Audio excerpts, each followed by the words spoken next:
şagirtlərimiz Heydər Əliyevə aid mahnı ifa edəcək. Gözlərində açılır bu millətin səhəri, sənin adınla bağlı bu xalqın hər zəfəri. Qədəmin dəyən yerdə səhralarda gül açır, Gülüstana çevrilir yurdun kəndi şəhəri. Günəş doğur elə bil harda çəkilir adın, dosta fəxarət gəlir gözü kör olur yadın. Azərbaycan deyəndə səni düşünürük biz, azadlıq aynamı xalqa sən bağışladın.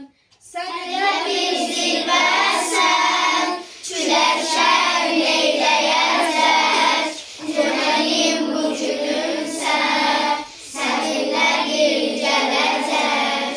Nə qədər Azərbaycan, nə qədər bu millət var, Heydər xalqım deyəcək, xalq eylər söyləyəcək.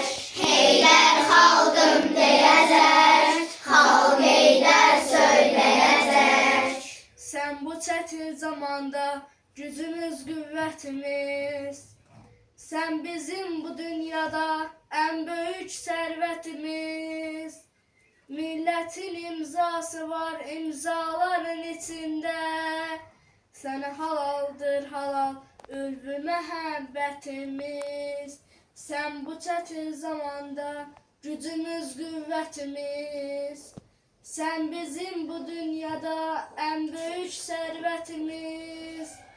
Millətin imzası var imzaların içində, sənə halaldır halal ülvü məhəbbətimiz.